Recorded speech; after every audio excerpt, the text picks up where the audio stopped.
Setengah sampung, setengah lakon caritane. Dan yo ingkang winuwus Ki Badranaya Semar mengun diwangsa Jomblo itu dulkaedah besek oleh kula ngerantik bonake ngerantik gendere ngerantik bonang kawate lalagon bebendi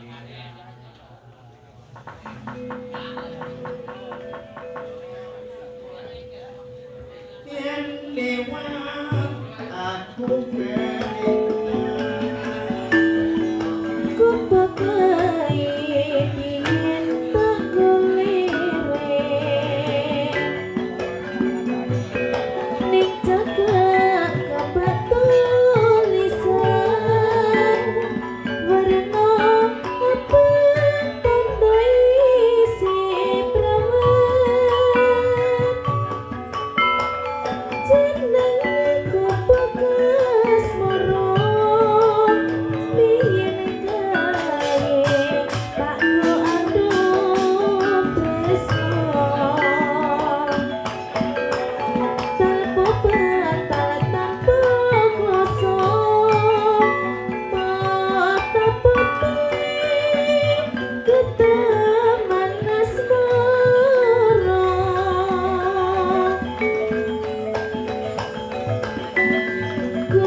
warahmatullahi wabarakatuh. Salam sejahtera bagi kita semua, rahayu rahayu sagung dumadi, swastiastu, namo buddhaya, salam kebajikan. Bagong, anakku dole, ya mong,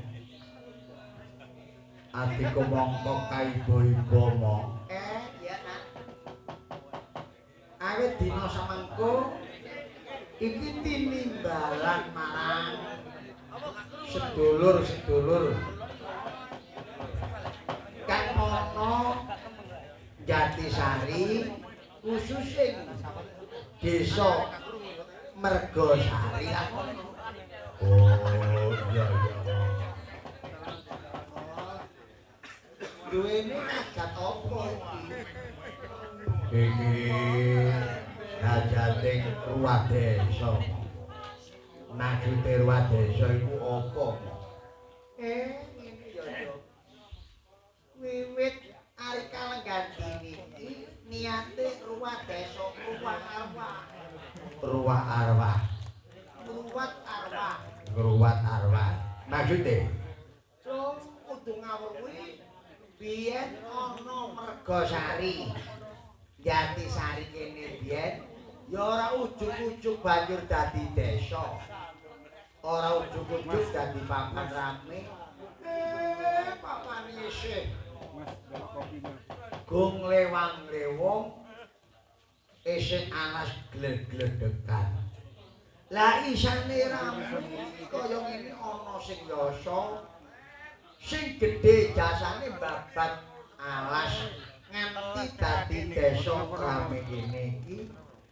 Yen miturut crita kandha sing wis ditulis, tetuangganing desa Mergosari biyen iki diarani Buyut Rejana. Buyut Rejana. Yo. Halo. Kok dadi lurah biyen iku gak tanding 5 tahun 6 tahun. Ini tanggapan terakhir. Umur iku. Waton jek kuat, waton jek sehat, panggah dadi lurah. Ya apa? Lah terus sak marining kapundhut engkono lengser diganti Bapak Samiaji. Oh, Bapak Samiaji. Mareng ngono pirang-pirang taun meneh ana tukuling lurah maneh diarani Lurah Basir. Oh, pirang-pirang taun, pirang-pirang begitu taun. Lho terus wis jaman anyar iki ana lurah jenenge Muhammad Hadi Sartono. Lho lek iki aku menangi, ya ana dicit ngamen rene biyen. Jaman aku tau amen lho Pak. Lho, ya. Cara ngamen iki. Aja kari lho temen-temen nyarep oleh bayaran. Biyen guru mesti pengwayangan bayarane gak basaton ae. Lah terus nah iki ditutupno amanah ngemban amanahe leluhur, ngemban amanahe nenek moyang, Abah Eko sing nerusno. Wah, Mangkane iki napak tilas mong. Napak tilas dianakno pangruwatan ana kene mau. pangruwatan massal. Pangruwatan massal satemene. Ning akeh sing kurang paham. Mangane sing melu daftar mek loro. Nek ngono-ngono sing daftar wadah-dadah. Opo? Tahu aku 550 tahu. 550 tahu. Ana nggone Perahu Tanjung biyen 550 peserta. Wah. Ana nggone Pendopo Agung yen ora luput 170 peserta. Wah. Ana nggone Desa Tejo Mojo Agung nganane kae pesertane kabeh 12. Wow. Gratis ora dipungut biaya. Ben kumat kene pamane dalam-dalam. Lho, ya gak mengaku nolong iku. Nah nek ngruwat kono-kono kan regane munduk sampean kok gratis. Ya iya ngomojokno itu gratis. Nah nek aku gelem njaluk munduk motor anyar. Dewi gak ngono. Ya moro dikesak ngono ae. Ayo ngaturake gunging panuwun marang para leluhur, para moyang, para aji sepuh, kasepuhan parampara. Ya, Pak. Ya. Ayo memuji ngarsane Gusti Kang Maha Suci. Mugi panjenenganing para leluhur, para moyang, kaya moyang sing wis kasebut mau mugi tansah pinaringan. Diasihi, diwelasi dene Gusti ingkang murbentan. Dumadi ing kono katrima dening ngarsane Gusti ingkang Maha Suci manggon ana ing swarga langgeng Allahumma amin. Lah anak putune ya ngono oleh safaating para leluhur kabeh mugi tansah pinaringan teguh kukuh bako rayu wilujeng slamet gemah ripah tata tentrem kerta raja murah sandang murah pangan adil kelawan makmur Allahumma amin. Sakradane duwe gawe iki slameto sing nanggap slameto sing ditanggap slameto penontone slameto sing dodol oleh rezeki manfaat lan barokah Allahumma amin. Lah sing Joko oleh jodoh sing prawan oleh jodoh sing rondo-rondo nang oleh jodoh sing budo panggah amin.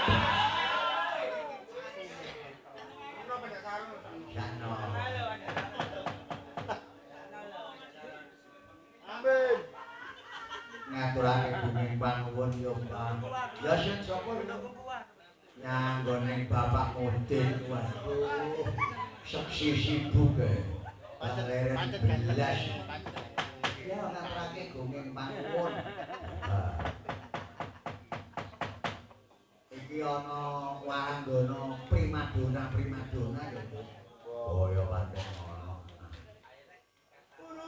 Kon niku ben-bengi kok cindenmu mesti ganti. Lah tau.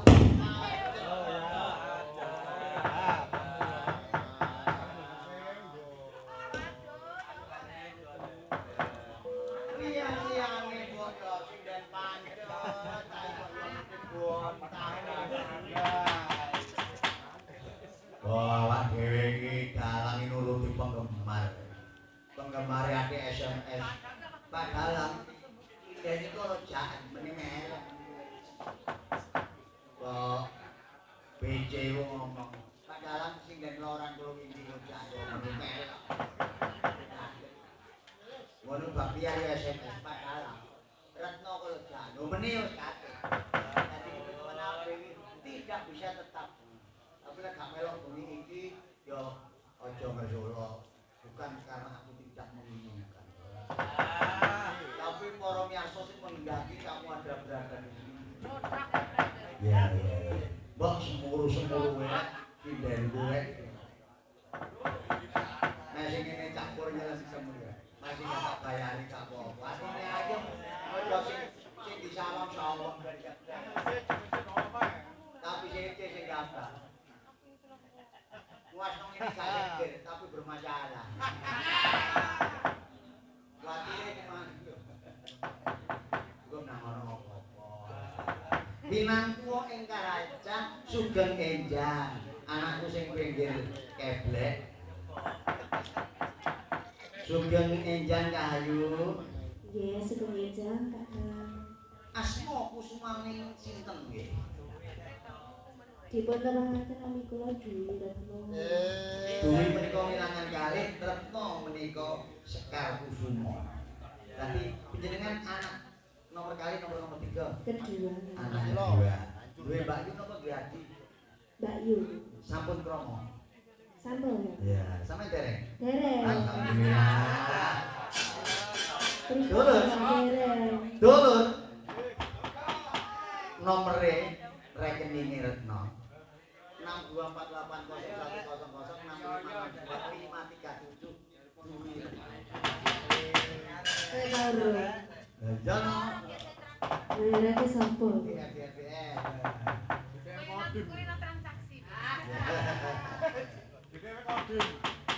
Winantua ingkang raja ingkang nomor kalih. Asmanipun sinten?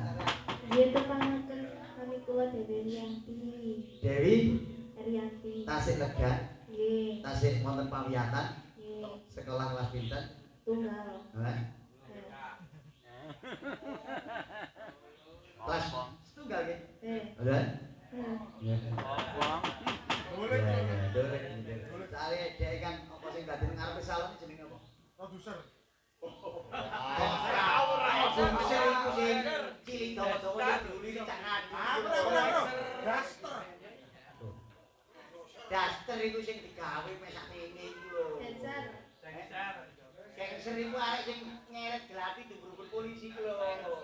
Dancer. Dancer.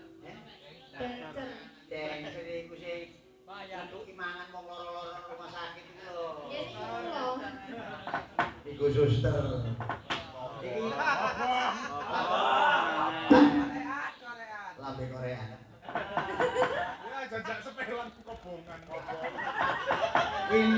Winantua ingkang raja ingkang nomor 3 Sugeng Enjang Mbak. Asmanipun sinten? Nggih. Joko. Sugeng enjing, Pak. Sugeng Enjang. Dipuntepangaken kula Mareta Dwi Gandini. Mareta Dwi Gandini. Wong tuane Nggih. seniman lho, Dek. Boten.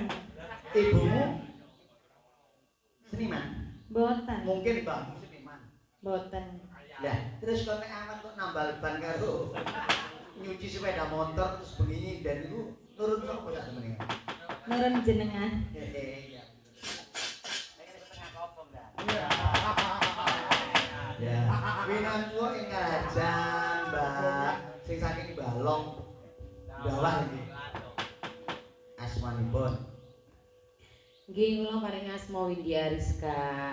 Windiarga. Oh, sing duwe sawon ning kene anu pundi daerah Juritan itu nggih. Sanes teng daerah Dawar Blandong. Oh, nang Karang Kedawang. Sound system Ariska. Nggih. Nggih.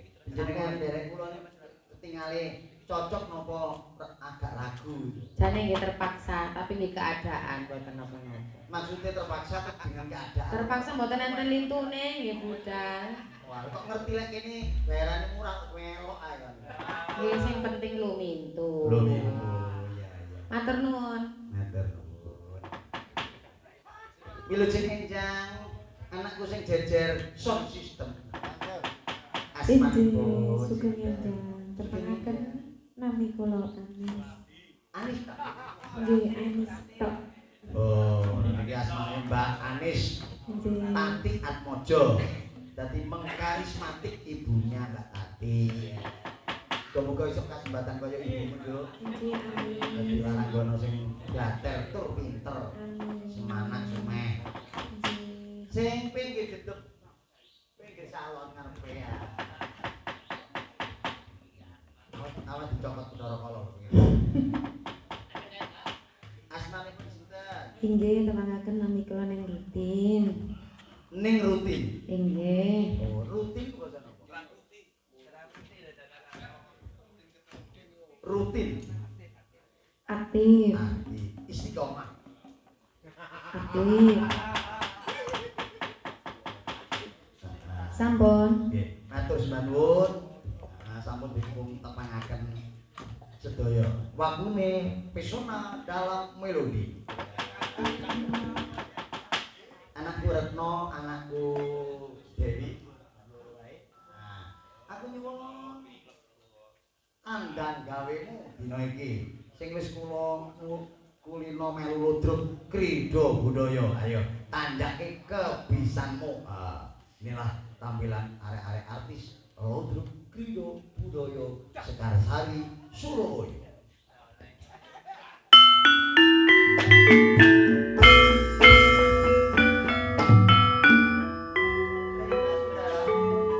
Pemirsa sekalian, kita tampilkan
Wonten awala Nggih. Niki nyuwun kegendingan podang kuning. Saking Pak PC niki napa nggih? Lho. Lah niki singkat lho Pak, Pak PC. Sing pundi? Pria CS. Sing pundi tiyange? Oh nggih. PJ ku pria CS. Lagune pria idaman.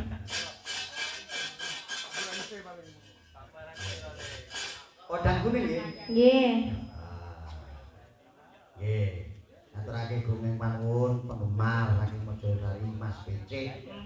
Uga dipun tunjukaken dhateng panjenengane Mas Yadi Gojok Sumawono Cakut, Mas Jimmy, Mbak Tri lan sapanunggalane muga kena dadi dampinge saya. Nggih, monggo. Semoga. Iki lho daganganku, corong.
Thank you.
Mas BC kene kok. Salam hormat matur nuwun kang tanpa umpami. Baktiar Alfi Channel. Sing ora pegel-pegel mundhut bayangane awak dhewek. Muga nang san kriyepe wis akeh, like ya pirang-pirang juta. Kok iso ya? Ore. Wonten mangundhut. Iki mengko dilayani kabeh ora dilayani yang terakhir. Dadi cara buyar jam 5 kuwi ya pantes. Dadi iki ana kopi jahe, ana Tresno Waranggono. Oh, iya. Sing pinggir. Dari ini.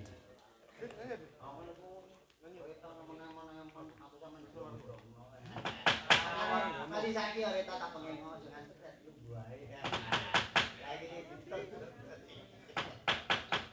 Ya. Sing kulino melu jula-juli ceklekan. Mbak rutin karo Mbak Anis. Dentong ya.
Wonten pamundhut saking Mas Baktiar Alfi Channel. Oh sik. Ana pamundhut iki sik. Tanggung jawabe kopi jahe. Kopi jahe saking grup Byuk. Grup Medosari. Nggih, monggo Mbak.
ngaturake gunging panuwun marang panjenenganing sedaya pemerintahan desa Mergosari, Bapak Lurah, Bapak Sekretaris Desa, Bapak Ibu Kaur, uga Bapak-bapak BPD, Bapak RT RW, Bapak Kepala Dusun, ana nggone Jatisari, Bapak Kepala Dusun Mergojok, Bapak Kepala Dusun Kweden, uga ngaturake gunging panuwun Bapak Mudin. Nah, monggo para bapak-bapak panitia menawi ngersakaken tinggal WA utawi maju mriki. Mboten usah nyawer pun cukup 085.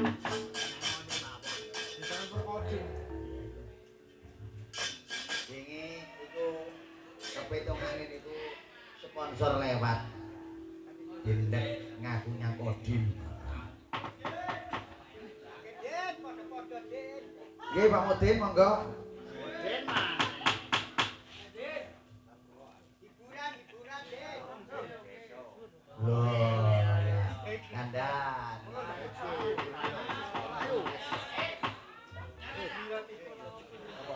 Gendinge lagune Lumbung Desa, treteke disiapno.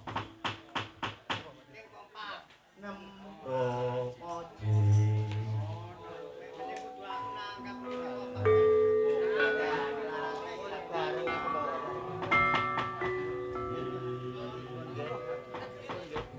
Buka celuk nggih. Mbak Windy, Mbak Marita.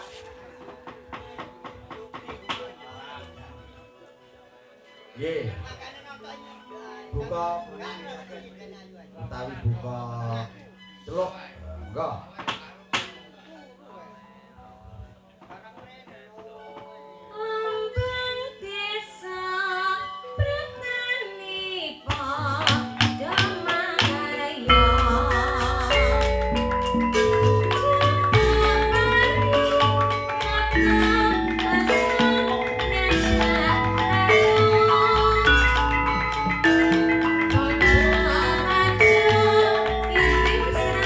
Thank you.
Niki mau panunan saking Pak Bahtiar Channel dhewe. Oh nggih, anu bajing loncat nggih. Kali kacu kuning Bapak. Oh nggih nggih. Umpami iki diasrekno ya, lekno ora apa muni recik tok. Bajing loncat telok bae ben ora iki. Gobol ya. Nek bajing loncat slendro kok rada nyengek ora enak. Ya. Balik laras.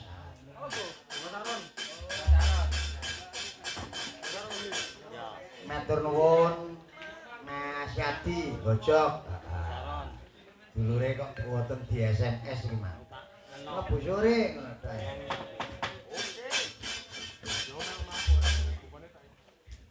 Nggih. Pamundhut saking Bapak Baktiar Alfi Channel ngersakake bajing loncat. Mbak Windy siap-siap jumeneng.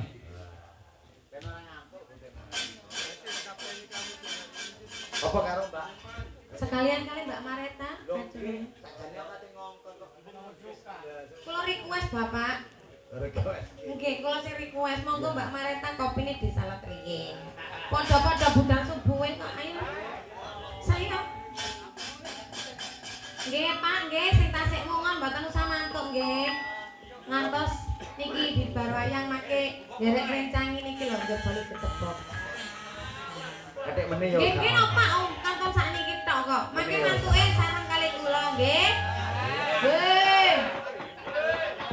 Pon sing dereng-dereng monggo ndang-ndang Pak Mozar. Niki pamungkas closingan. Monggo Mas Hasis bajing loncat. Mangke mandhape kacu kuning nggih.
Pak Suryani kaya gembira yang tidak terbatas.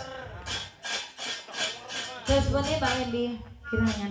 Jenengan mau parikane napa nggih Bapak bajing loncat jenengan lho. Kula kirang neges kok bisa di replay lagi. Bajing loncat. Jenengan mau lho. Nembang bajing loncat mau lho, Pak. Pangsalane menapa? Belajar biyen. Kok iso nyalano guru? Catetanmu biyen sing tak urus biyen ku. Ayo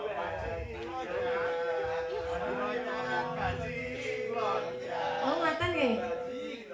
Nggih. Ya, Edisi terbaru nggih. Makane gampang apal-apalane niku. Boten masuk, pas niku boten masuk. Tenang. Gak usah gegeran. Monggo sing dereng. Timbangane benjing betul, benjing pun siam.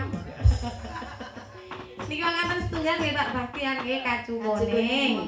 oh, biar sik. Iki ben ora jemu sikile. Jemu. Oh, dijekna pisan ya. Ayo Dewi.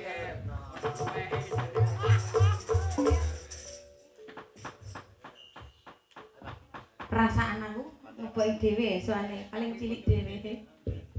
Paling cilik paling nom ya paling. Lah yo paling cilik paling nom wis.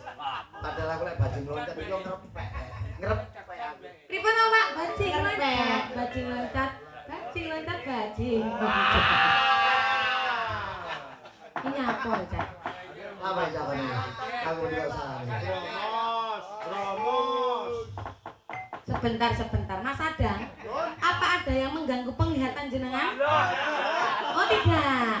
Kok get mau meripati kok kir-kir ini apa Mas Adang? Aku lihat kono ambek retak gak apa-apa lho. Kok ini mau kok berbeda? Panggungnya loh ya kok ya. Oh, panggungnya hoya-goya. Barangkali ada yang mengganggu pemandangan Anda. Oh tidak. Ayo goyak-goyak. Oke baik. Niki kancu kuning gaya apa Bapak? Dek, di bapak eno. Kayak trawulan. Ah itu sudah biasa. Bikin dong yang luar Kaki biasa. koneng pertama seperapat iku gejul kendangane Mondosio. Nomor loro pelayok ning ngalor Lamongan. Nomor telu Sragenan, nomor papat Turangga Jati Bandengan. Tanggap pengendangnya. Lek gak tangkap lho apa kendangnya. Kali teman. Apa kali kok. Teman apa? Kapan? Niki asine mboten dalange to lho sing ngenteni. Penonton iki nunggu lho Dang. Niku kok dadine piye? Lah wong sindene lho mung gak apal kok garapane mau opo ae. Dicoba. Oh, sudah 50. Ya. 50. 50 aman. Aman. Yo. Dadong. Sik. Loh, saya. Ditambahi Dang oh mangsaku. Sik to, sabar. Wong iki lho goleki cempolo. Goleki cempolo. Kayu putih, kendangane modal lupu. Goleki jar Mas Irwan goleki minyak kayu putih masuk angin, Mbah. Gejol modal. Nggih, monggo. Gejul monggo tuku. Sampeyan kula. Iya. Ambil gelagah. Nggih. Iki lho daganganku celorot. Sik. Iku tanganmu lho apa kok bokong barang. Yo.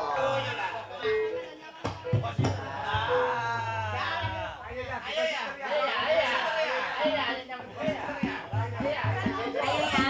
Sik. Piye. Sitre sanggup. Sanggup. Ayo ya. Buka siter ditampani kendang jul. Closingan ya.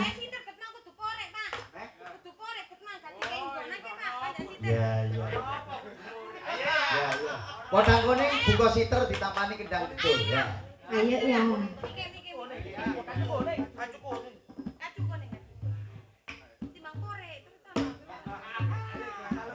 Kita sih.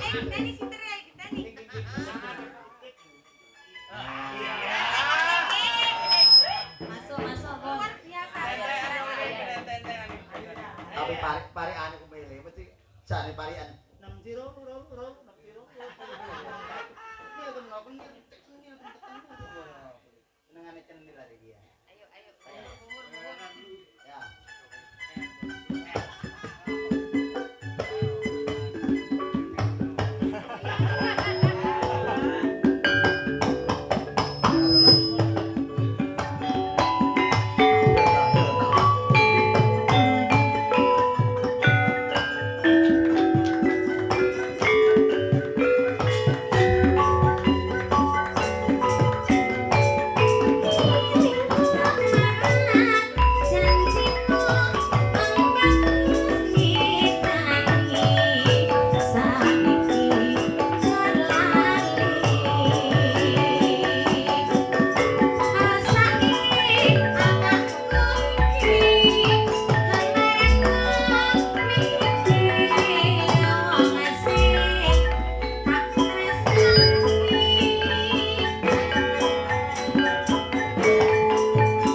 gak tau oleh mulai kok iki. Ayo madhep.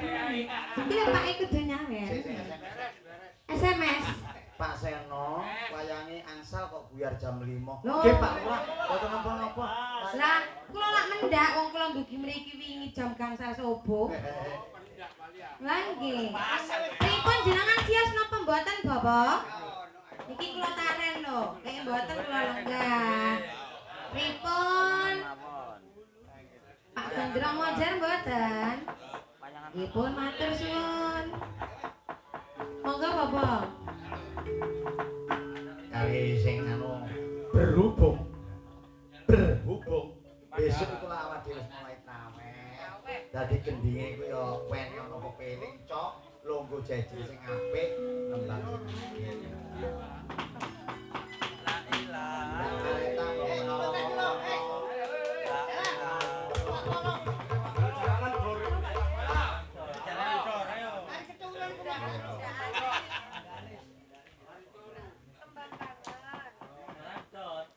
tembang tulisannya tembang kangen tak bater kangen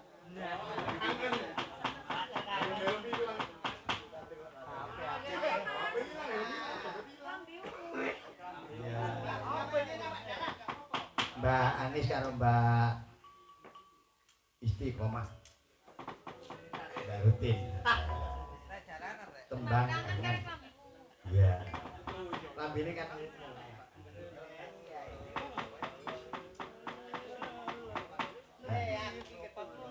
Anjene wayang iku tatanan tontonan uga tuntunan mujudake peranatan kang endah. Masih lah. Tontonan bisa anyepun marang wong kang nandang uga nandang sakit dadi seneng. Tuntunan bisa ngirim marang margane kautaman.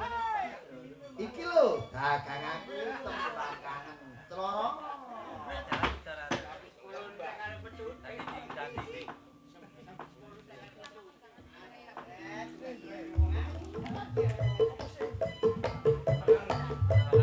Asik, asik, asik, asik.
Keangan rasane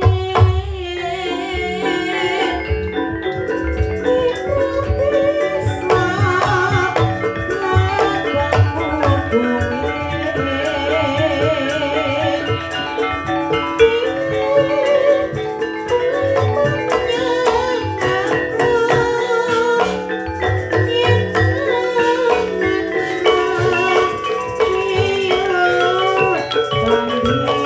bisa